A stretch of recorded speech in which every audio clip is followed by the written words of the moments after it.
If you want to be successful in your HMO developments, you're going to want to stay tuned.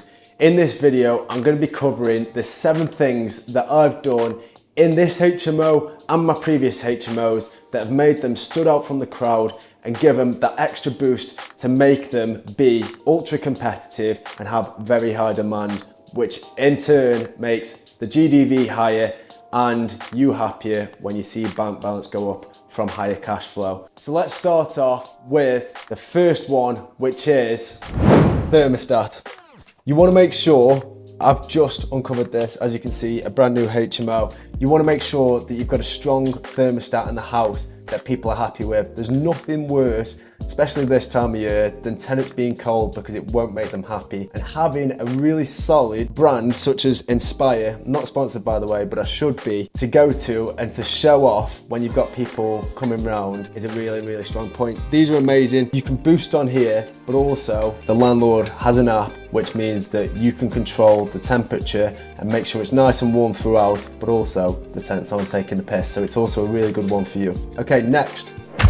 You can either go for horrible white plastic sockets and switches that everyone goes for because they're cheap, or you can upgrade, and it is more expensive, but to something like these brushed chrome ones. They don't scratch as opposed to going black. I've gone with black, but they do scratch. These look really, really nice. They'll set your property apart from the competition. It gives that luxurious feel. They're long lasting. They won't just break, chip like the plastic ones do over time and just look horrible and faded. They're really easy to clean. So I would definitely consider upgrading from those tacky, horrible white plastic ones. Stop being a cheapskate.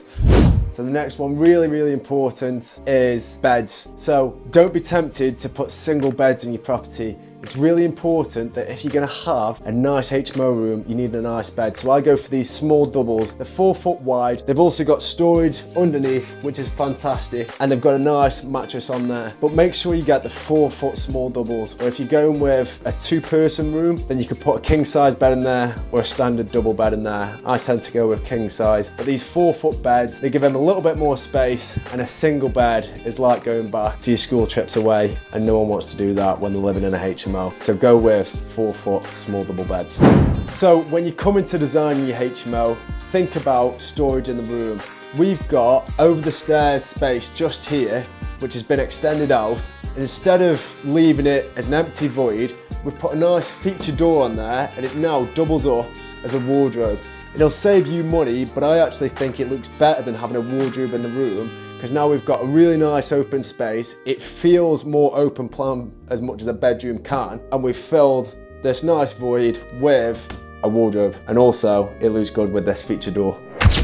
Okay, so lighting, another really important one. In here, I've got 2 settings. So as you can see, I have kitchenette on one switch, and I have the main room and another switch. I put these LEDs in because they're mega bright. When you're showing people around, lights hitting every single aspect of the room, and lighting is key when you're selling these rooms. In the communal spaces, I go for these censored lights. They're brilliant, they save you money, but also it's just that nice touch for a tenant coming in. And then next to the beds, I have these really nice bedside lights. Next up, breakfast bar. This place hasn't got a communal dining room, but it has got this nice communal breakfast bar, which is a nice area for people to eat together. And if you want to cook a meal in the main kitchen, a breakfast bar is a cheap way to set your HMO apart. Pretty easy, just a bit of worktop, 2 legs and a bit of splashback, and you're set. Okay, last but not least, when you're setting up your kitchen, if it's on an external wall, why don't you consider putting in these big larder units? Hidden inside here is the boiler. Instead of having a boiler loafing in a bedroom or just hanging on the wall somewhere, looking out of place, why don't you hide it in one of these larder units? They are more expensive, but they also just look really, really nice. Additional storage for the tenants, and what better way to sell your HMO than additional storage. Guys, if you like this video, don't forget to give me a follow and make sure that you implement these tips if you're going to make yourself a luxurious HMO. Take it easy and good luck.